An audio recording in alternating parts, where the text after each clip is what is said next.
Satu keluarga di Cengkareng, Jakarta menjadi korban ledakan gas saat akan memasak. 4 orang mengalami luka bakar serius dan langsung dibawa ke rumah sakit.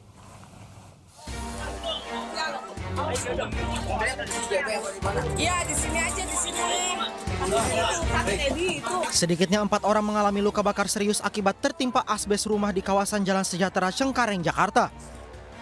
Ledakan terjadi saat pemilik rumah menyalakan kompor untuk memasak. Diduga pemilik rumah tidak mengetahui adanya kebocoran gas pada regulator tabung gas berukuran 3 kg yang terpasang di rumah. Bangun tidur, dia masih pada tidur. Katanya si mbaknya itu bangun tidur, biasanya kan dia masak air, nyalain gas itu. Langsung mungkin bocor kali ya, bocor langsung patah. Sini pada kaget semua, pada kaget. Masih pagi, baru 6:30. Tuh, makanya di sini pada kaget semua. Ada berapa orang Bu di dalam rumah itu Bu? 4. 4 orang? Iya, yang di atas 1, jadi 5 semuanya. Para korban yang terluka langsung dibawa ke rumah sakit untuk mendapatkan perawatan medis. Sementara itu polisi yang datang langsung memasang garis di luar rumah dan memeriksa saksi serta mengumpulkan bukti.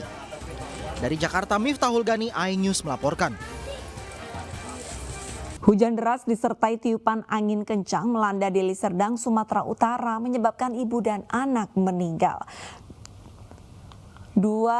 Kencangnya angin mengakibatkan pohon berukuran besar ini tumbang dan menimpa rumah warga.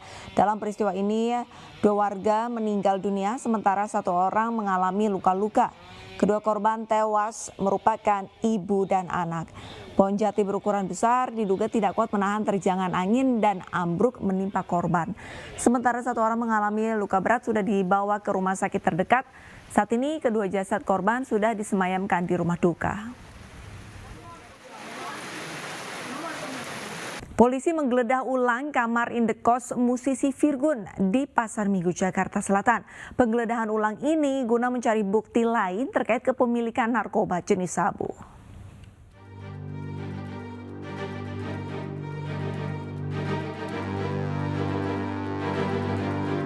Polisi menggeledah ulang kamar indekos penyanyi Virgon di kawasan Pasar Minggu, Jakarta Selatan. Penggeledahan ulang untuk mencari barang bukti lain terkait kepemilikan narkoba jenis sabu. Saat penggeledahan, Virgon dan teman wanitanya ikut dihadirkan.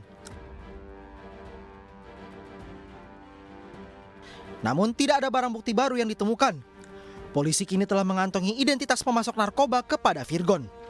Perkembangan kasusnya sampai saat ini masih terus dalam proses pemeriksaan dan kami juga sudah melakukan penggeledahan ulang di TKP di kosan saudara VTP. Tidak ada barang bukti lain yang kami temukan selain barang bukti yang awal kami temukan di TKP, yaitu narkotika jenis sabu dan alat hisap sabu. Selanjutnya juga kami sudah mengantongi identitas yang memberikan narkotika jenis sabu ke saudara VTP dan saudara PA, dan saat ini kami sedang melakukan pengejaran. Kami mohon agar orang tersebut dapat kami amankan dan kami bisa mengembangkan kasus ini.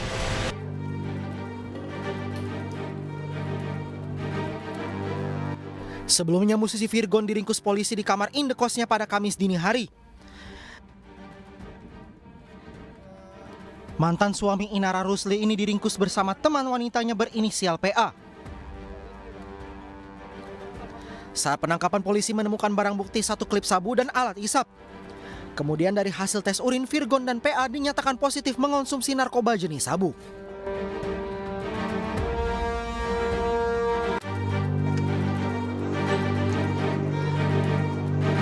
Sementara itu keluarga Virgon mendatangi Mapolres Jakarta Barat.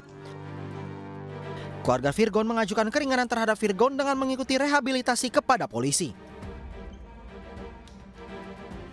Dari Jakarta, tim liputan iNews melaporkan. Satgas Pemberantasan Judi Online berkoordinasi dengan TNI Polri untuk mengerahkan Babinsa dan Babin Kamtibnas dalam pemantauan secara langsung pelaku judi online yang hendak melakukan top up di minimarket.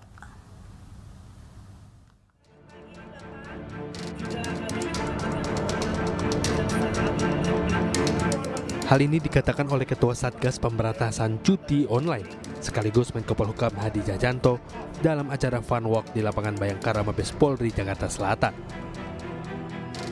Hadi menyebut dirinya akan terus berkoordinasi dengan TNI Polri untuk memantau masyarakat secara langsung dari lapisan terbawah. Sementara itu, Kepala Staf Angkatan Darat Maruli Simajuntak mengatakan bahwa jajarannya sudah melakukan pemantauan dan akan terus melakukan evaluasi demi pemberantasan judi online yang lebih efektif. Udah ada dapat arahan nanti supaya yang paling bersentuhan ke masyarakat kan Babinsa dengan Babin Kamtimas. Nanti kita brief mereka bagaimana caranya menjelaskan kepada masyarakat tentang judi online dan pinjol. Dari anggota Bapak sendiri untuk memberikan sosialisasi agar tidak Udah, kita sudah jalan. Makanya ini kita evaluasi terus supaya kita lebih efektif penyampaiannya. Sebelumnya, Satgas Pemberantasan Judi Online menangkap 18 tersangka. Para tersangka terlibat dalam sistem pembayaran judi online di situs-situs tersebut, baik melalui sistem deposit dan withdraw. Para pelaku juga memanfaatkan alat pembayaran melalui kripto dan money changer. Tim Liputan iNews melaporkan. Tim pencari fakta independen mendatangi Barreskrim Mabes Polri Jakarta melaporkan adanya dugaan obstruction of justice perintangan penyidikan di kasus Vina dan Eki.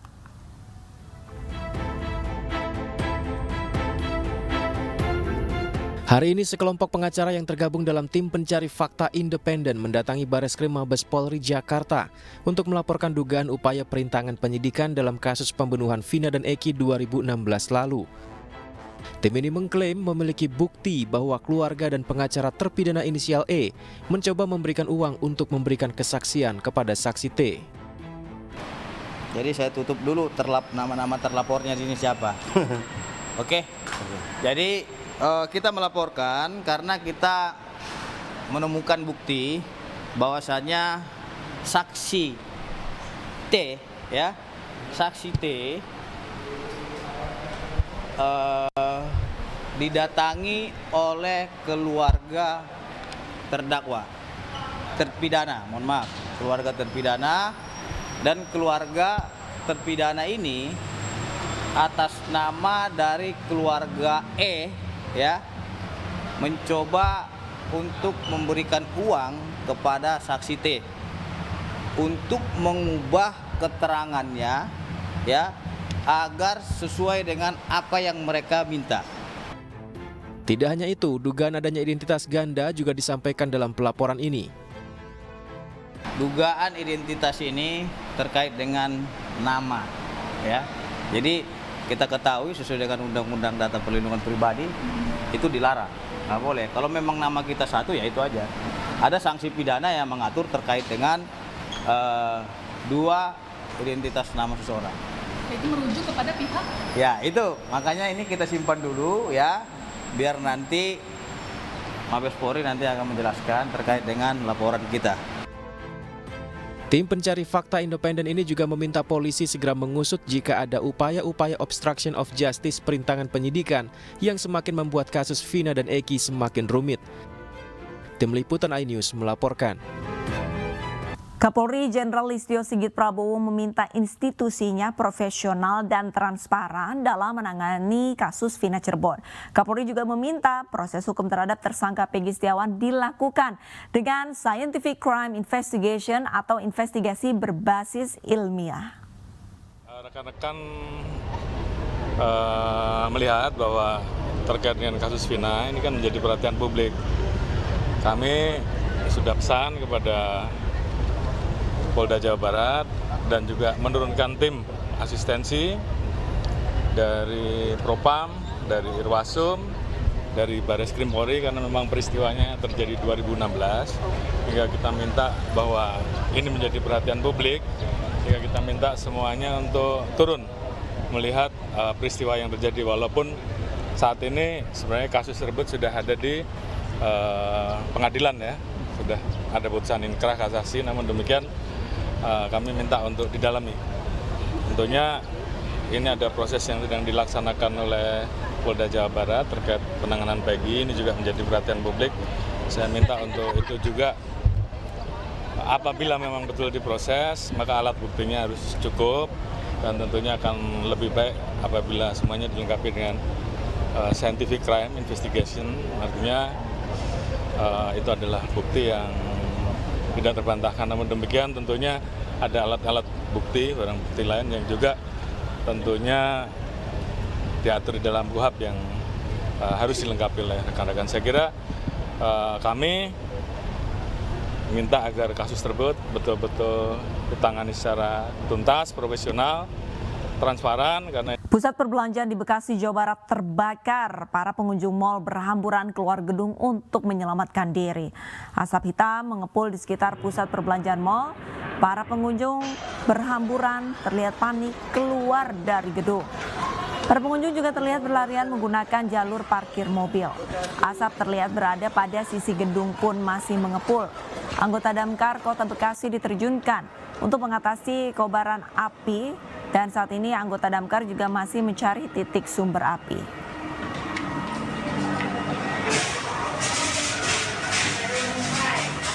Pemirsa, jelang pra peradilan, tim kuasa hukum Peggy Setiawan dan keluarga menggelar aksi petisi dukungan bebaskan Peggy Setiawan.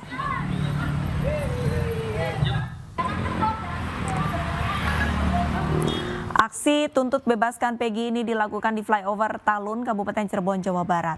Peserta aksi membentangkan spanduk dan meminta tanda tangan dari warga sekitar.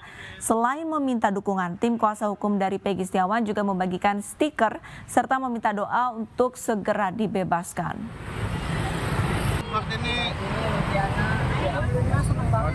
Saya banyak yang mendukung, anak saya tidak salah, jadi semua orang ikut simpatik pada anak saya. Tadi ikut sempat bubuhin tangan, tanda tangan. Masyarakat juga banyak pada ikut tanda tangan. Ibtu Rudiana, Kapolsek Kapetakan Polres Cirebon Kota sekaligus ayah dari Eki korban pembunuhan pada tahun 2016 silam terus menjadi sorotan publik. Rudiana diduga memiliki peran dalam penyelidikan kasus pembunuhan Vina kekasih Eki yang dianggap janggal.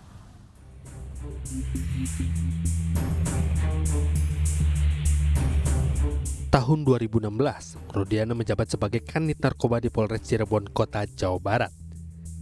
Sedangkan yang seharusnya melakukan penyidikan itu dilakukan oleh personil reserse kriminal. Setelah kasus ini kembali mencuat, keberadaan Rudiana menjadi misteri karena tak diketahui di mana ia berada. Awak media mencoba mendatangi kantor Polsek Kapetakan di mana Rudiana bertugas. Saat awak media mencoba masuk, disambut oleh sejumlah petugas yang ramah dan mereka mengkonfirmasi bahwa Ibtu Rudiana memang bertugas di sana. Namun saat itu Rudiana sedang tidak berada di tempat karena sedang ada kegiatan di luar. Ketika ditanyakan tentang kepulangannya, petugas tidak mengetahui pastinya. Namun mereka menyebut Rudiana sempat hadir pagi tadi untuk memimpin apel. Awak media juga mencoba mendatangi lebih dekat ruangan kerja Rudiana yang bertutup rapat dan pelang nama yang biasanya tergantung di depan pintu tidak terpampang. Hingga saat ini, kepolisian Cirebon masih dihadapkan pada tanda tanya besar terkait kasus pembunuhan yang melibatkan keluarga Ibtu Rudiana. Dari Cirebon, Jawa Barat, Toy Iskandar, iNews melaporkan. Ayah Peggy Setiawan, Rudi Irawan, menjalani pemeriksaan tambahan di Polda Jawa Barat selama 5 jam. Dari hasil pemeriksaan, Rudi memiliki identitas ganda pada tahun 2008 silam.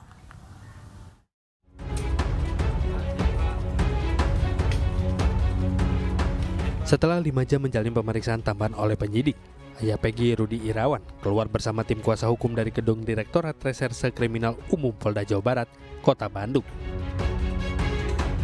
Sedikitnya 20 pertanyaan dilontarkan penyidik, termasuk diantaranya mengenai kepemilikan identitas ganda Rudi Irawan. Dari hasil pemeriksaan, diketahui Rudi memiliki identitas ganda pada 2008 silam untuk menikah dengan istri keduanya. Masalah nama mah saya kan masalah komisi apa NAI yang menurut NAI dalam tidak sengaja sih.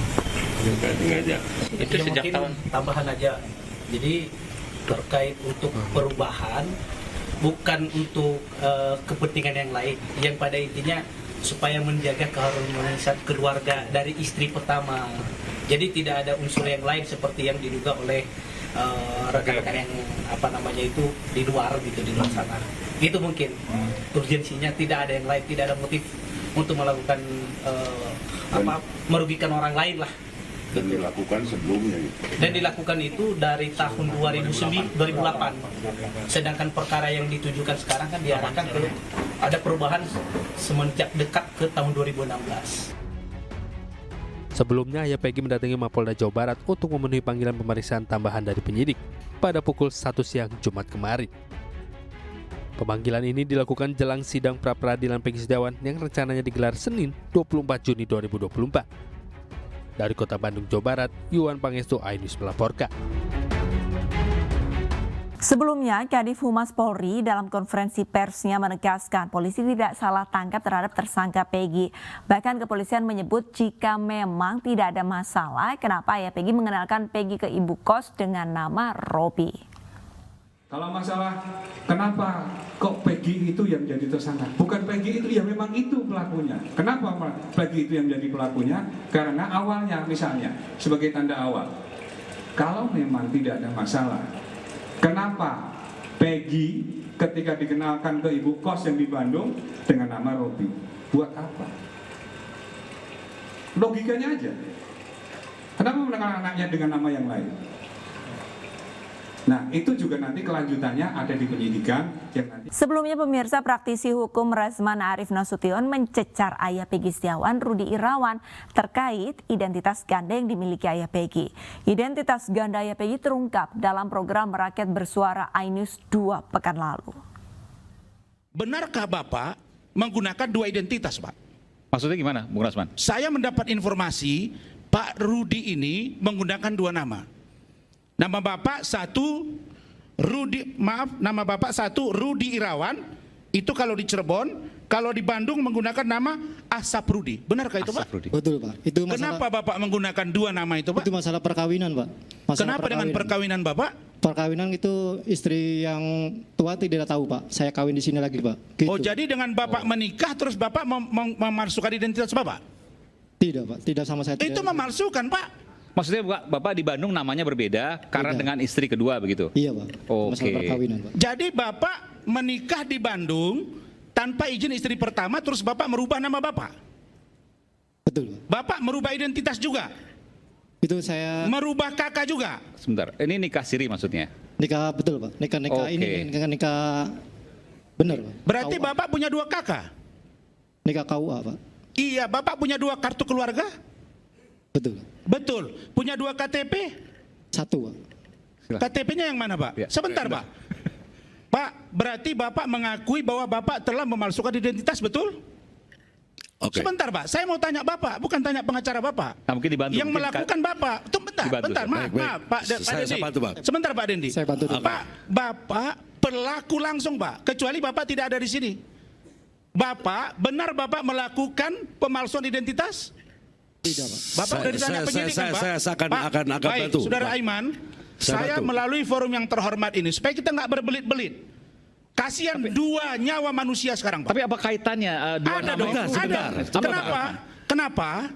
Pertama saya minta Polda Jabar untuk memeriksa.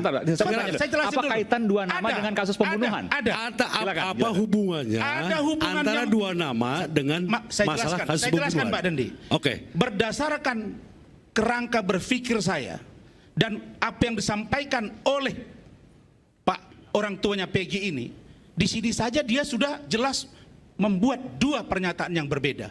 Bahkan dalam keterangan yang kita tahu, Peggy itu bareng dengan beliau ini. Dibuat namanya Robi, benar kan, Pak? Sebentar dulu, Pak. Saya tanya dulu, Robi kan, Pak? Kalau nama Robi itu nama iya, saya tahu, kan anak Bapak yang nomor 2. Iya, betul. Benar kan? Pengakuan dari Lucy itu sengaja dibuat, Pak, karena Bapak takut sama istri Bapak. Saya nggak kejar itu, Pak. Mohon maaf. Pak, baik Pak Rudi, baik Peggy, baik yang lain, saya mencurigai bahwa Bapak dan... Upacara perayaan HUT ke-497 Kota Jakarta digelar di Monumen Nasional hari ini. Upacara juga dihadiri warga dari berbagai daerah lainnya.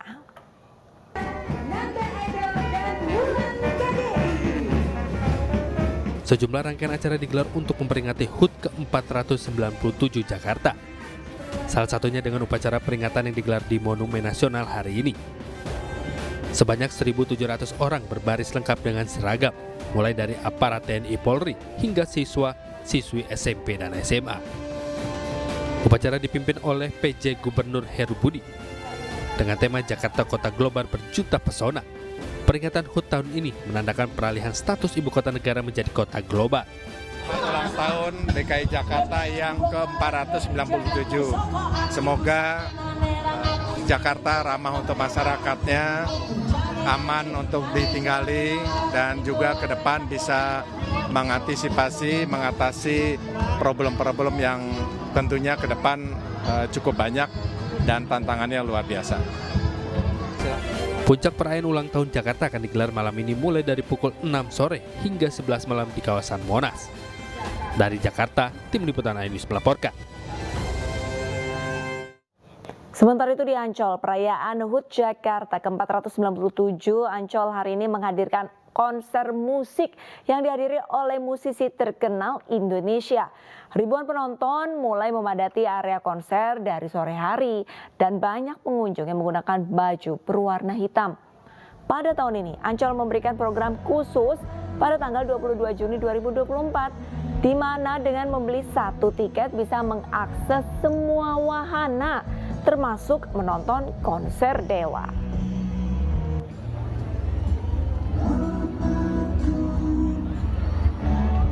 Sementara itu, dalam rangka menyambut hari ulang tahun Jakarta, Taman Mini Indonesia Indah juga menyediakan beragam acara untuk para pengunjungnya, mulai dari arak-arakan roti buaya, pertunjukan ondel-ondel, serta stand-up komedi. Taman Mini Indonesia Indah juga menyiapkan promo tiket beli satu gratis satu bagi pengunjung yang datang pada hari ini 22 Juni 2024. Selain itu, dalam menyambut liburan sekolah, TMII juga mengadakan festival Kumpul Bocah yang diisi dengan permainan tradisional hingga festival budaya Nusantara.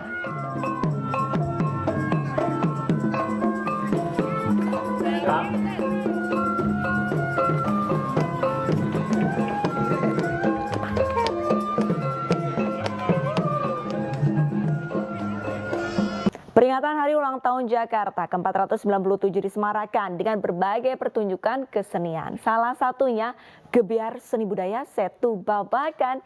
Pagelaran seni ini menyajikan beragam budaya tradisional Betawi, mulai dari musik, pakaian, hingga kuliner.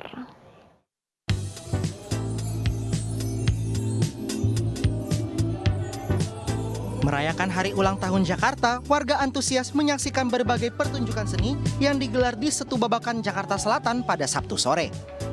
Gelaran seni tradisional Betawi ini melibatkan sejumlah komunitas, sanggar, dan masyarakat sekitar di kawasan Setu Babakan.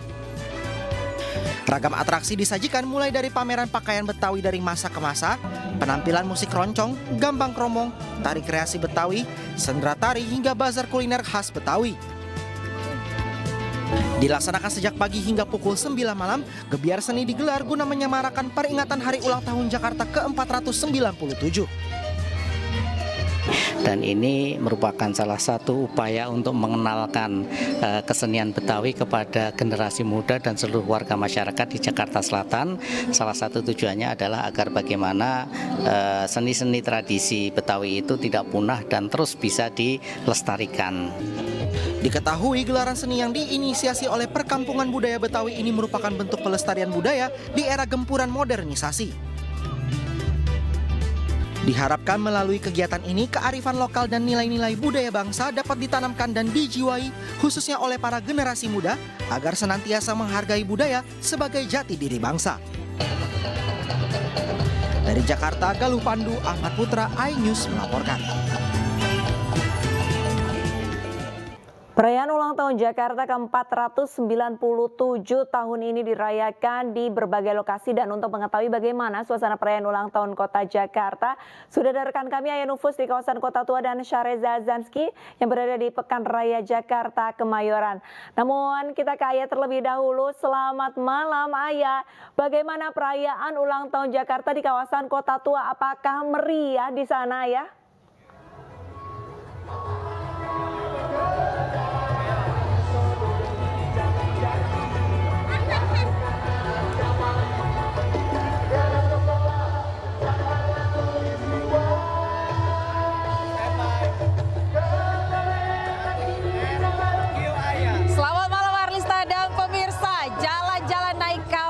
Jangan lupa bawa kembang api. Di Kota Tua ada Jakarta Light Festival. Warganya rame, ini duduk-duduk sambil ngopi. Malam hari ini situasi di Kota Tua ramai sekali dalam perayaan HUT DKI Jakarta yang ke-497. Dan Kota Tua ini tepat tepatnya di Taman Museum Fathahillah sudah diramaikan sejak pukul 3 sore tadi, dan saat ini di belakang saya sedang berlangsung video mapping sekaligus penampilan dari salah satu musisi tanah air yakni Desinamon yang merupakan band pada tahun 2000-an. Dan ada sejumlah agenda yang dilangsungkan pada malam hari ini di Museum Fathahillah ini yang dimulai pada pukul 19.00 waktu Indonesia Barat tadi. Salah satunya adalah penampilan musisi tanah air. Namun selain itu, sesuai dengan nama dari festivalnya yakni Jakarta Light Festival atau pertunjukan cahaya, nantinya akan ada penampilan atau yang dimeriahkan langsung dengan performa dari video mapping dan juga drone sekaligus pencahayaan tepat di taman saya berada pada malam hari ini. Selain itu juga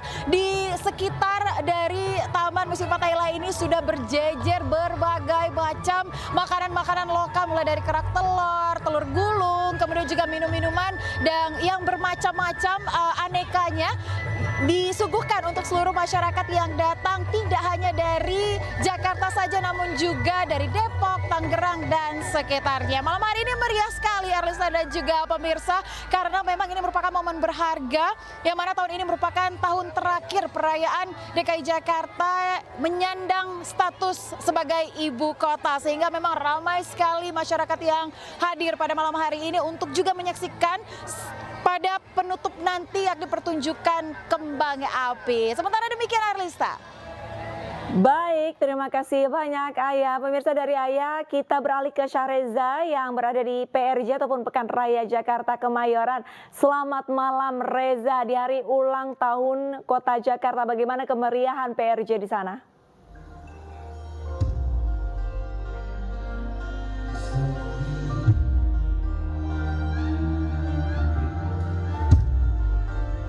Baik, malam Arlista dan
tadi kami juga berbincang oleh sejumlah pengunjung bahwasanya mereka bersyukur dengan...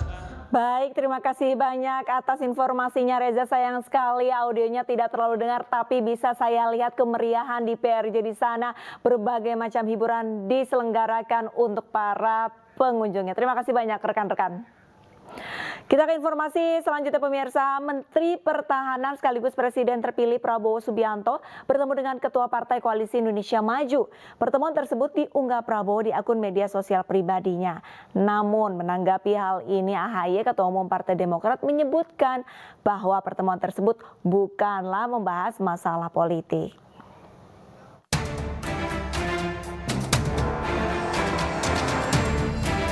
Menteri Pertahanan sekaligus Presiden terpilih Prabowo Subianto bertemu dengan Ketua Partai Koalisi Indonesia Maju. Foto pertemuan tersebut diunggah Prabowo di akun media sosial pribadinya. Sejumlah foto menampilkan Prabowo duduk bersebelahan dengan AHY. Selain itu ada pula beberapa pimpinan yang hadir, yaitu Ketua Partai Golkar Airlangga Hartanto, Ketua Partai Gelora Anies Mata, dan Ketua Umum Partai Amanat Nasional Zulkifli Hasan. Pertemuan ini pun dikait-kaitkan dengan Pilgub Jakarta yang kian panas. Koalisi Indonesia Maju disebut-sebut akan mencalonkan Ridwan Kamil dan Kaisang Pangarep. Dua figur ini dianggap mampu mengimbangi popularitas Anies Baswedan yang sudah berikrar akan maju kembali memimpin Jakarta. Tapi Ketua Umum Demokrat Agus Harimurti meluruskan kabar kata AHY dalam pertemuan para ketua umum partai dengan Prabowo tidak ada pembahasan politik. Pertemuan lebih fokus membicarakan isu kebangsaan dan kemajuan Indonesia. Ya, karena kebetulan itu ketum-ketum partai yang kebetulan juga beberapa saat ini menjadi atau bagian kabinet begitu ya. Tapi sekali lagi itu tujuannya untuk menghadiri Mundial. Agus Harimurti Yudhoyono menambahkan Partai Koalisi Indonesia Maju akan mewakili pemerintahan 5 tahun mendatang sehingga harus memahami pokok-pokok pikiran Prabowo. Tim Liputan Ainus melaporkan.